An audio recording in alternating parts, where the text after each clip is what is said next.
واتس اپ خو تاسو ټول استعمالوئ کنه ځکه چې واتس اپ نه بغیر ژوندۍ چې دا ډیره زیاته ګرانه ده. په واتس اپ کې نن یو څو اپشن چې دی هغه اډ شوي دي. دغه کم اپشن چې دی دا به تاسو ډیر زیات خوښ شي چې واتس اپ چې دی دا رس تر ورځ اپډیټ کیږي او د کې نوې نوې فیچر چې دی دا پکې اډ کیږي. مخکې به چې تاسو ځان له پروفایل پکچر جوړاو نو تاسو به مختلف قسم ویب سایټ ته تلئ، تاسو به ځان له د ای آی لپاره مختلف قسم اپلیکیشن ډاونلوډ کول او بیا به تاسو په چیټ جی پی ټي باندې پرومپټ لیکل او بیا به تاسو هغه باندې ځان لا فوټو جوړو. نو اوس دغه په واتس اپ کې دغه مکمل هر څه چې دی هغه کیږي. تاسو چې ځان لا په ای آی باندې پروفایل فوټو جوړوي نو اوس دغه په واتس اپ کې دنه تاسو ځان لا پروفایل فوټو چې دی هغه تاسو جوړول شي. که چېرته تاسو خپل فوټو ته مختلف قسم کلر چینج کوئ نو هغه تاسو دغه په واتس اپ کې دنه کولی شئ. مطلب تاسو یو فوټو کې چشمې نه وي لګېدلې، تاسو وایئ چې زه چشمې لګوم، یا مطلب تاسو یو فوټو وي او هغې ته تاسو واسکټ لګوئ. شانتې نور هم خپل فوټو سره تاسو ډېرې زیاتې طریقې چې دي هغه کولی شئ. خپل فوټو چې دی هغه په بالکل ایچ ډي کوالټۍ کې تاسو جوړولی شئ. اوس دغه خپل فوټو چې دی دا به تاسو په ای آی باندې په واتس اپ کې دنه څنګه جوړوئ مکمل طریقه درته ښیم. خو د ویډیو شروع کېدو نه مخکې زموږ دا ویډیو ځان سره لایک کړئ او که په دې پیج باندې تاسو نوي راغلي نو دا پیج ځان سره لازمي فالو کړئ، چونکې موږ دغه شانتې انفارمیشن ویډیوګانې په دغه پیج باندې ډیلی بیس باندې اپلوډ کوو. ښه ملګرو، اوس موږ راغلو خپل د موبایل سکرین ته. خپل کوم واتس اپ چې دی دا به موږ اوپن کوو. واتس اپ چې کله موږ اوپن کوو نو میټا ای آی باندې به موږ کلیک کوو. دې باندې چې کله موږ کلیک کوو نو تاسو ته کته د کیمرې نشان ښکاري، دا کیمرې نشان باندې به موږ کلیک کوو او دې له به موږ یو فوټو ورکړو. اوس دا زما یو فوټو دی، دا به له زه ورکړم. دا فوټو له ما ورکړه او لاندې به دې ته زه یو شارټ غوندې پرومپټ ولیکم. اوس دې کې زه ته وایم چې دغه فوټو ته تاسو چشمې هم واچوئ او د دې ته واسکټ هم واچوئ. دا یو شارټ پرومپټ چې دی دا ورته ما ولیکه. اوس دې باندې به زه اوکې کړم. اوس تاسو ګورئ چې دا مله څنګه فوټو تیار دی. دا تاسو ته ښکاري څومره زبردست فوټو چې دی هغه یې تاسو له تیار کړه. او که تاسو ته فوټو کې څه چینج ښکاري نو تاسو ورته دلته په وایس کې ورته هم ویلی شئ. اوس ګوره زه ورته وایس کې ویم، آپ نے جو فوٹو بنایا ہے یہ بالکل میرے چہرے کے ساتھ صحیح نہیں ہے، جس طرح میں نے آپ کو پہلے فوٹو دیا ہے بالکل سیم ٹو سیم اسی طرح بنا لے. او بیا به ورته تاسو سینډ کړئ. اوس ګوره چې دا موږ له څنګه فوټو تیارې.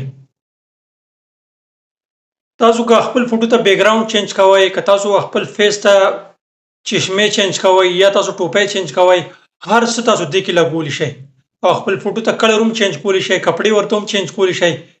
دا ډېر زیات زبردست اپشن چې دی هغه دې کې اډ شوی دی. تاسو ته ښکاري اول نه لږ صحیح نه و جوړ کړي، اوس یې چې دی دا ډېر زیات زبردست جوړ کړه. ښه، دویم کوم اپشن چې دی خپل پروفایل فوټو چې دی هغه به تاسو ځان څنګه خپل د خوښې جوړوئ. د بره 3 ډاټ باندې به تاسو کلیک کړئ او بیا به تاسو راشئ سیټینګ ته. سیټینګ کې به خپل پروفایل باندې کلیک کړئ. تاسو پروفایل فوټو چې دا به اوپن شي، بیا د پروفایل لاندې تاسو ته ایډیټ ښکاري، په دې ایډیټ باندې به کلیک کړئ. ایډیټ باندې چې تاسو کله کلیک کړئ نو لاندې تاسو ته ښکاري ای آی ایمیج، دې باندې به تاسو کلیک کړئ. دې باندې چې تاسو کله کلیک کړئ نو داسې نوې ایمیج چې دی هغه به تاسو سره د میټا ای آی د طرف نه اوپن شي. اوس تاسو ګوره دې کې تاسو خپل د مرضی پروفایل چې دی هغه تاسو جوړولی شئ. دې کې چې تاسو کم خوښ یې هغه شان تاسو جوړولی شئ. مطلب اوس دا یو فوټو دی، زما دا خوښ دې باندې به زه کلیک کوم. دې باندې چې ما کلیک کوم اوس لغن سات کې ګورئ تاسو زما پروفایل فوټو چې دی هغه به دغه طریقې سره چینج شي. تاسو ګورئ اوس دا تاسو ته ښکاري بالکل ریالسټک، څه قسم فرق چې دی هغه پکې نه. دا تاسو ته ښکاري، دا وګورئ، دا وګورئ. او که دا ستاسو خوښ نه وي نو دې په دا کم ایرو نشان چې دا تیر دې باندې به تاسو کلیک کړئ، دا به تاسو ته 4 فوټوان چې دی هغه به تاسو ته نور جوړ کړي. نو کوم فوټو چې تاسو خوښ شي هغه تاسو خپل په پروفایل باندې پرېښودی شئ. دا اوس تاسو ګورئ دا ښکاري نور یې جوړ کړه، هغې نه مختلف جوړ کړه. که دا ستاسو خوښ نه وي نو دا به دلته نه بیک راوځئ، دلته نه به دا کلوز کړئ. مطلب دا یو فوټو چې دا زما خوښ دی، دی باندې به زه کلیک کوم. دې باندې چې ما کله کلیک کړ نو تاسو ګورئ دا ماله پروفایل فوټو څنګه طریقې سره جوړوي. بالکل ریالسټک به جوړي، ستاسو نه به پکې فیس خرابېږي او نه به پکې څه قسم مسله راځي. دا تاسو ګورئ څومره زبردست طریقې سره زما فوټوان دي تیار کړه. دا وګورئ تاسو ښکاري.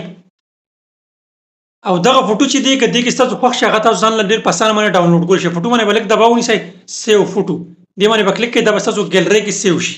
اوس ګوره دا زما نه دي خوښ، دې ایرو باندې به زه بیا کلیک کړم تیر نشان باندې. اوس ګوره دا ماله څومره نور زبردست فوټوان چې دي هغه ماله تیاري. دا تاسو ګورئ لوګونه سرچ پکې تاسو ښکاري دا وګورئ دا وګورئ دا وګورئ. دغه طریقې سره تاسو خپل په واتس اپ کې دننه خپل فوټوان چې دی هغه په اي اي منته جوړول شي.